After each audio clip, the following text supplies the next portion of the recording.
Rasulullah dan Khadijah tetap berdiam di Makkah dan melakukan salat secara rahasia dengan kehendak Allah.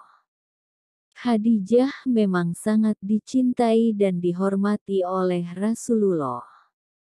Bahkan walau Khadijah telah tiada, Rasulullah selalu menyebut-nyebutnya dalam setiap kesempatan, dan tidak bosan-bosan memujinya. Sehingga Aisyah, Ummul Mukminin, merasa cemburu. Sampai suatu saat, Aisyah berkata pada Rasulullah, Allah telah mengganti wanita tua itu. Rasulullah merasa tersinggung dengan ucapan Aisyah ini. Hingga Aisyah berkata pada dirinya sendiri, Ya Allah, hilangkanlah perasaan marah Rasulullah terhadapku dan aku berjanji untuk tidak lagi menjelek-jelekkan Hajidah. Aisyah pernah berkata, aku tidak pernah cemburu kepada istri-istri Rasulullah, kecuali pada Khadijah. Walaupun aku tidak pernah melihatnya, akan tetapi Rasulullah sering menyebutnya setiap saat.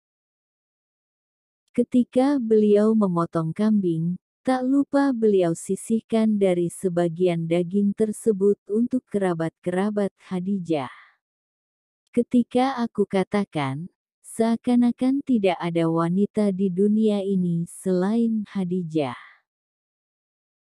Rasulullah berkata, sesungguhnya dia telah tiada, dan dari rahimnya aku dapat keturunan.